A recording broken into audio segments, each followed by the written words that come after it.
Hey everyone, and welcome back to the channel. Today, we're stepping back in time to explore an event that didn't just shake one country, but sent shockwaves across the entire globe, the Great Depression. We often hear about its impact on the United States, but what about the rest of the world? Let's dive in.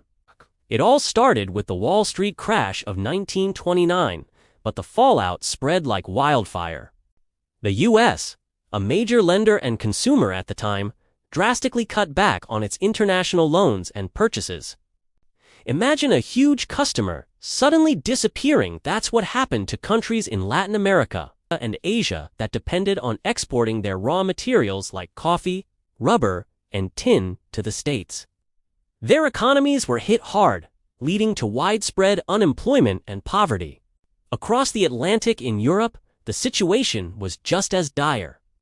Germany, already struggling to pay reparations from World War I, was heavily reliant on American loans.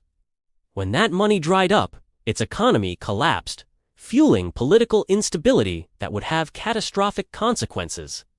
Britain saw its industrial heartland suffer immensely, with unemployment soaring and long lines for food becoming a common sight.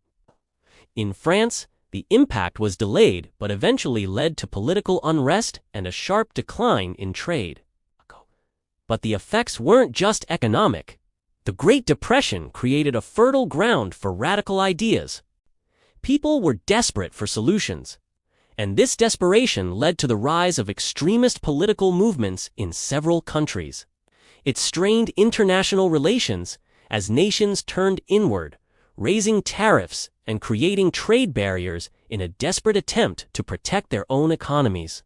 This beggar thine aber policy only made the global slump worse. The Great Depression was a harsh lesson in how interconnected our world is.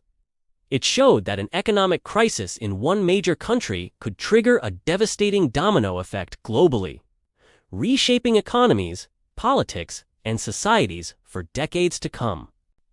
It was a period of immense hardship, but it also forced governments to rethink their roles in the economy, eventually leading to the creation of social safety nets we often take for granted today. Thanks for watching. If you found this look into global history interesting, don't forget to hit that like button and subscribe for more content. See you in the next video.